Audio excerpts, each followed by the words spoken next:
En tant que créateur, vous ne vous souciez peut-être pas de ce qui se passe avec Intel. Je n'ai pas le temps d'entendre une autre plainte concernant une entreprise. Je me fiche de ce qui se passe avec ces entreprises. J'ai raté la partie où c'est mon problème. Et je ne vous en veux pas. Mais voici le problème. Si vous êtes un créateur, Intel, en particulier en tant qu'entreprise, ne peut vraiment pas échouer ou ne devrait pas échouer. Si vous regardez les actions d'Intel, les choses ne s'annoncent pas très bien. Le PDG d'Intel, licencié, ou ce qu'ils appellent retraité. Nous avons maintenant 2 PDG. Eh bien, ça ne marchera jamais, n'est-ce pas? Et ce n'est que le pic de glace qui dépasse de l'eau. L'histoire est bien plus vaste. Que vous soyez un fanboy d'Apple, de Nvidia, d'AMD ou d'Intel, voici pourquoi Intel ne peut pas échouer.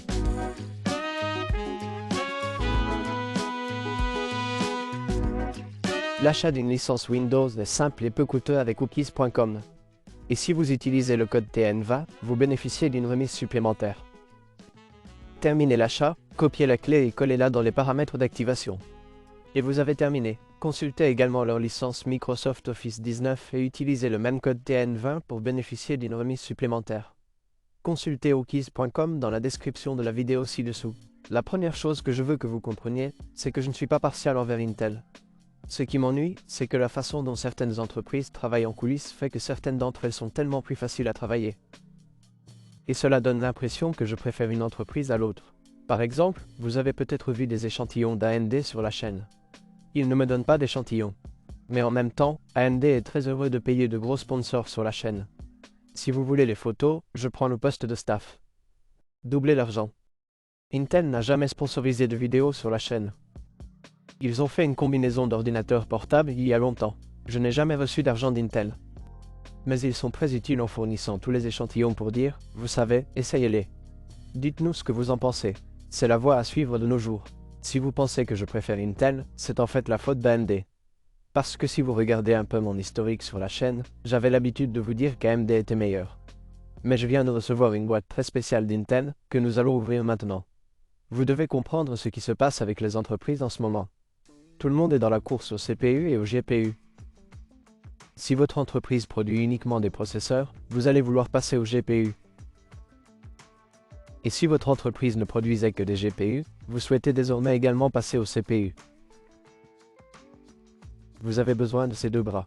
Regardez maintenant Apple. Apple avait des CPU Intel, des GPU AMD et avant cela, des GPU Nvidia. Mais maintenant, ils ont leur propre truc et ils produisent leurs propres CPU et GPU. Même s'ils sont sur le même package, ils les fabriquent eux-mêmes. Si vous regardez Nvidia, ils ont toujours produit des GPU. Mais maintenant, ils se lancent également dans la fabrication de CPU. AMD a toujours eu à la fois des GPU et des CPU. Et Intel a toujours eu des CPU, mais pas tellement de gros GPU dédiés. Oui, ils ont eu des graphiques intégrés sur les mobiles et les ordinateurs de bureau, mais jamais de GPU dédiés. Ce qui devrait réellement être révélé. Que se passe-t-il dans cette boîte? Regarde ça. C'est ma première carte Intel Arc en édition limitée ou en édition du fondateur, en gros des cartes. Il s'agit de la nouvelle Battlemage Arc B580. Je vais la laisser ci-dessous si vous voulez y jeter un œil.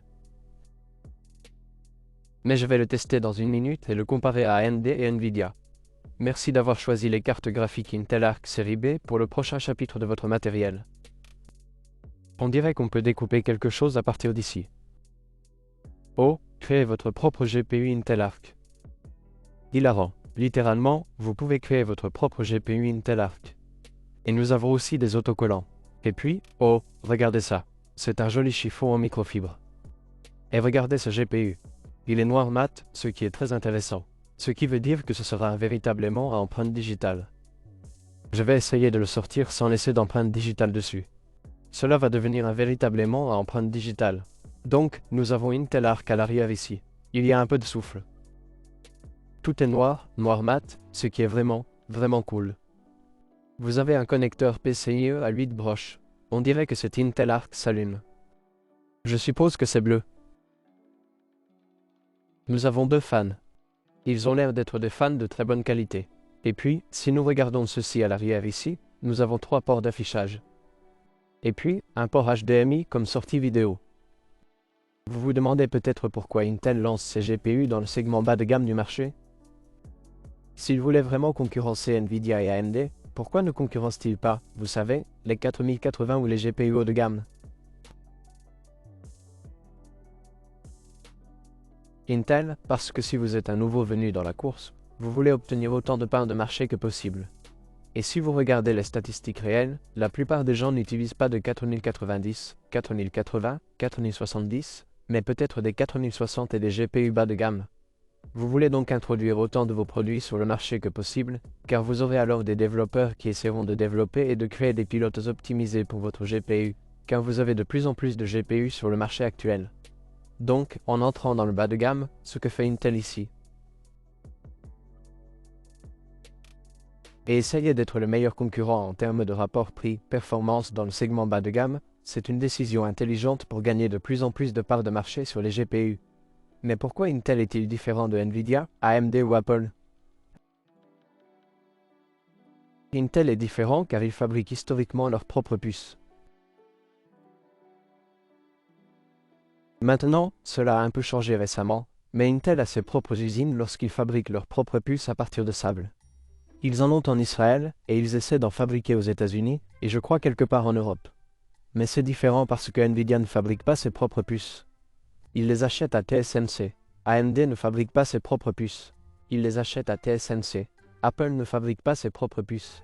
Ils les achètent à TSMC. Et en ce moment, même Intel achète ses puces, non pas à ses usines ou à ce qu'il fabrique, mais à TSMC, ce qui est un peu dommage, ce qui signifie qu'il y a une entreprise qui a une énorme part de marché et beaucoup d'influence.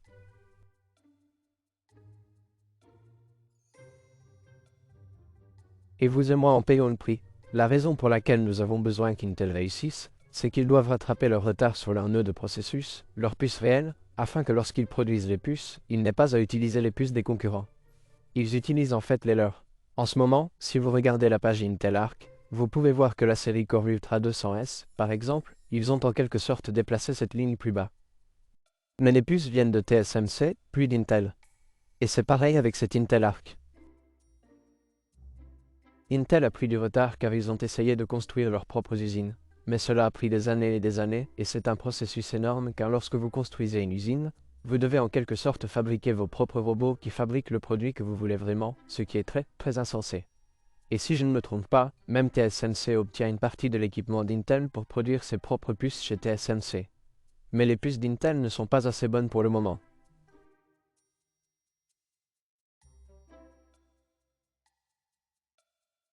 Et c'est pourquoi ils doivent recourir à TSMC, car ils sont tout simplement meilleurs. Mais voici quelques-unes des raisons pour lesquelles Intel ne peut pas être laissé de côté, notamment en tant que créateur. Intel possède une technologie que personne d'autre n'a. Par exemple, les moteurs multimédia d'Intel sont les meilleurs du marché, meilleurs que ceux d'Apple, meilleurs que ceux de Nvidia, meilleurs que tout ce qui existe. Nous connaissons tous les encodeurs Nvidia, mais Intel possède le plus grand codec, le support matériel des codecs pour ses moteurs multimédia, et ils sont même en train de le mettre à jour avec encore plus de codecs. Alors qu'AMD et Nvidia sont à la traîne. Donc si vous voulez la meilleure lecture en direct de votre codec, nous ne parlons pas d'exporter la vidéo et de l'assembler, mais de décoder des séquences, Intel est le meilleur du marché. Les moteurs multimédia et la technologie Intel QuickSync, il n'y a rien de tel. Une autre raison est que nous avons besoin de la concurrence entre les processeurs et les GPU.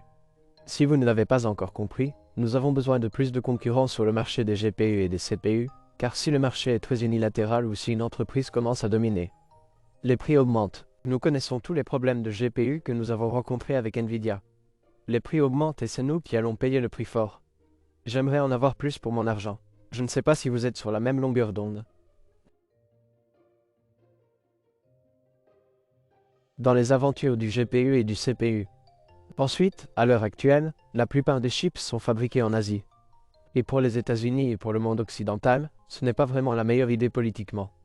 Si vous connaissez la tension entre Taïwan et la Chine, c'est insensé parce que TSMC est à Taïwan, car la Chine veut évidemment faire des affaires avec elle. C'est ce qu'elle veut, ce qui crée d'énormes tensions à Taïwan. Si quelque chose devait arriver à Taïwan, une grande partie du monde occidental va s'arrêter parce qu'il n'est plus possible d'acheter de nouveaux iPhones. Vous ne pouvez pas obtenir de GPU, de CPU, rien. C'est très unilatéral et dangereux. Nous avons donc besoin de davantage de fabricants de puces aux États-Unis et en Europe pour que le pays ne soit plus aussi dépendant de l'Asie. Et politiquement, ce sera bien mieux pour le monde occidental. Maintenant, je sais que Samsung en Corée du Sud, ils ne sont pas aussi bons, car s'il avait été AMD, Nvidia, Apple irait chez Samsung, mais ils ne le font pas. Maintenant, en conclusion, je ne veux pas que vous pensiez que je vais être indulgent avec Intel. Est-ce que je veux qu'Intel réussisse? Oui, absolument. Autant qu'AMD, Nvidia et d'autres, parce que ce sera mieux pour nous. Pour l'instant, Intel est le outsider, et ils vont devoir absolument faire un miracle pour survivre. Et je veux qu'ils survivent, mais je ne vais pas être indulgent avec eux. Ils doivent innover, car leur culture d'entreprise est devenue très démodée. Ils doivent innover. Ils ont besoin de personnes capables de diriger avec une vision. Vous ne pouvez pas avoir deux PDG. Ça ne marchera jamais, je suis désolé. Deux royaumes en guerre l'un contre l'autre ne survivront jamais. Vous devez avoir une vision unifiée. Il faut que quelqu'un dirige l'entreprise Intel et change sa culture. Ils ne peuvent pas se contenter de se dire « Esperluette cote ». Oui, une autre architecture 14 plus que nous pouvons mettre sur eux. Non, vous ne pouvez pas faire ça. Vous devez innover, comme vous l'avez fait avec la 12e génération et l'architecture hybride Esperluette cote. Il faut aller plus loin, il faut le rendre plus efficace, il doit suivre AMD et les autres. Et c'est ce que j'attends d'Intel. Intel, je vous encourage, mais vous devez vous ressaisir et résoudre ce problème.